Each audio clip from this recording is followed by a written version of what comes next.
Hey everyone, this is Tyron here at the Richmond Club. I wanted to talk to you a little bit about what's happening with the clubs from different perspectives. We've done this video now several times, so I apologize that some have been very long, some have been very short. I hope that this is the one that you actually get to see, but it's not easy, even a bit emotional to talk about these things. But anyway, I just wanted to talk to you about what's going on now, a little bit about the business side of it, memberships, and also then to talk about how we'll go forward. So many of you know, based on videos in the past, that we got into this business not because of money, not to become rich. That's not why we did. I would have stayed in oil and gas to try to do that. There's far more money possibilities there. But we did this solely to try to help people. We wanted to do something that was meaningful and that added value. But we certainly didn't go into this with the idea that just after a year and a half, 2 years or so, that we'd already be looking at what we're looking at right now. But of course, nobody did. I mean, I don't think anybody's prepared for what's possibly what could happen here in the coming months. Small businesses or families or large corporations. But I did want to talk to you about this situation because I know I've gotten a lot of questions about the club and memberships and so forth. So I just wanted to kind of clear that up. So the reason that we got into these two clubs versus building one from scratch or buying another one in another part of Houston is one reason that trumps all of them. And that is the cultures of the clubs that we got into. So we own the Pin Oak Club, and we're 50% partners and owners of the club in Richmond on 1093. When we looked at these two clubs and we talked to the members, what stood out to me was the culture that had been established over years of being open. When you look at new clubs that are just built, they don't yet have the culture established. And this is an extreme risk for these clubs because if something like a pandemic or a Harvey should come through, it's very hard to ask members that you've only known for just a few weeks or a few months or maybe even a year to stick it out, ride it with them, don't give up on them because the culture is just not there. The loyalty base is not there yet. But with these two clubs being well established, having great members, we felt like, okay, that offsets the risk that if for some reason we have to close the doors, that everybody doesn't just start running for the hills. There is something special about these small clubs that you can't find, or it's very difficult to find in bigger clubs. The cleanliness, the ability to maintain the equipment, the ability to keep the clubs clean because you just don't have the volume of people that are going in and out of it. And just the ability with a smaller group to be able to feel like you're a part of something, whereas when you're in amongst hundreds of people in a bigger club, you feel alone, you feel like you're being judged, you feel like you're out of place, you're not good enough to be there. These are the feelings that are so common in these bigger clubs, and here you find a place of community, of people that all understand each other. People are like-minded. They're kind, they're respectful, they're willing to work with you, to work out with you. That's what we provide, and for me, this is the culture. This is the experience that sets us apart from other gyms, and what's at risk, and it's really sad because every small business is at risk now, is that we run the risk that we lose this kind of establishment where you can come and you can feel like, hey, I don't have to deal with the crowds. I don't have to worry about whether or not this has been clean this day, or I don't have to worry about why is this so dirty, messy, why is there so many people, why do I feel alone, why do I not feel like I'm accepted here, why do I feel less than the next person. We could lose that, and that I think is what's sad, is this risk. Now, I do believe 100% that the culture of these two clubs will win out in the end. I believe that we will make it through this.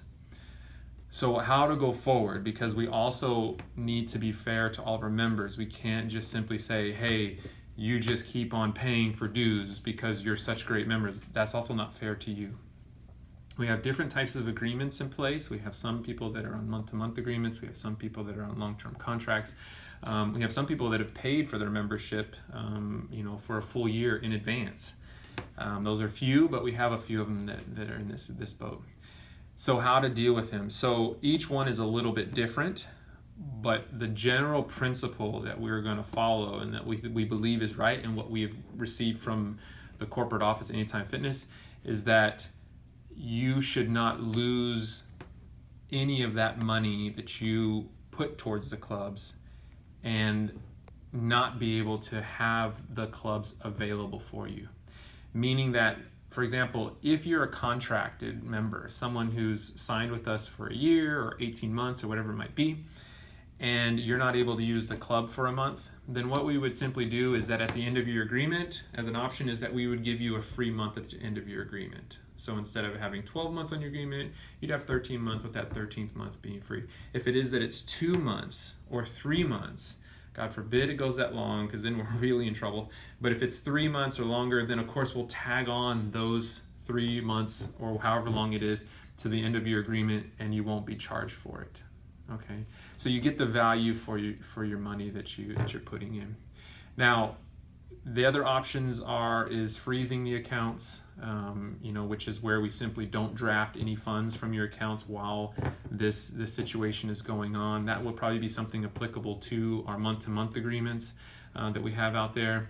Of course, there's going to be some of you that simply cannot have the agreement still in place for whatever reason, where you just absolutely need to cancel, and we understand that. And so for those, we'll have a process on how the cancellation will go forward. We're still working that out because the volume of this is something that we don't normally deal with. And so we're just trying to ramp up the processes to handle the cancellation requests, especially if this should go on for a long period of time when it comes to not having access to the club.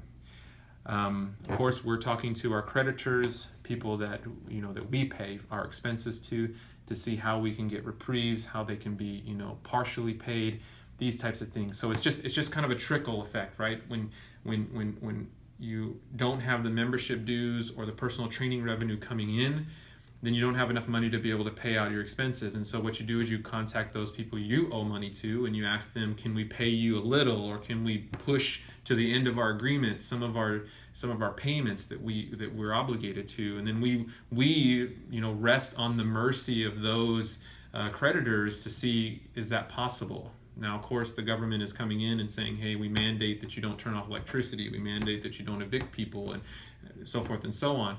But some of these creditors, they don't have that ability, at least they haven't done anything about that yet. So we still technically will owe them money, and so we're just kind of resting on their mercy.